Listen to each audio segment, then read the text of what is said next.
माझं नाव नामदेव सदाशिवराव फुलपगार, माजी नगरसेवक तथा राष्ट्रीय ढोर समाज संघटनेचा प्रदेश महासचिव।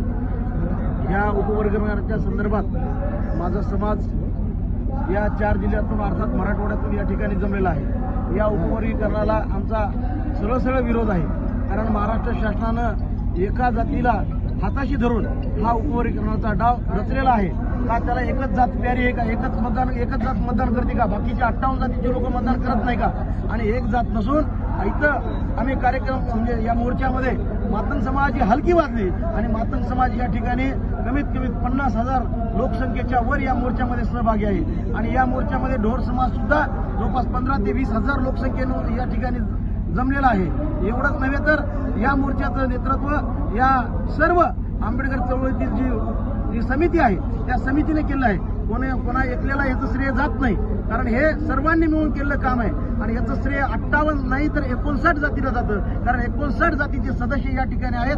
शासनानं हा घातलेला घाट हा चुकीचा आहे आणि हा आम्ही हाणून पाडणार आहोत। म्हणून मराठवाड्यातून राष्ट्रीय ढोर समाज हा मोठ्या पद्धतीने उपस्थित झालेला आहे आणि आम्ही या ठिकाणी एक नाराही दिलेला आहे की आम्ही ढोर संविधानवादी नका करू, इथली विभागणी तर अशा स्वरूपामध्ये आम्ही या ठिकाणी जमलो आहोत। म्हणून मला या ठिकाणी एकच सांगायचंय, ये रुतबा मेरे सर को तेरे संविधान से मिला है, ये रुतबा मेरे सर को तेरे संविधान से मिला है, ये सम्मान भी मुझे तेरे संविधान से मिला है, ये सम्मान भी मुझे तेरे संविधान से मिला है। औरों को जो मिला है वो मुकद्दर से मिला है, औरों को जो मिला है वो मुकद्दर से मिला है। हमें तो मुकद्दर भी तेरे संविधान से मिला है, हमें तो मुकद्दर भी तेरे संविधान से मिला है। जय भीम, जय संविधान, जय कक्कया, जय रविदास। धन्यवाद।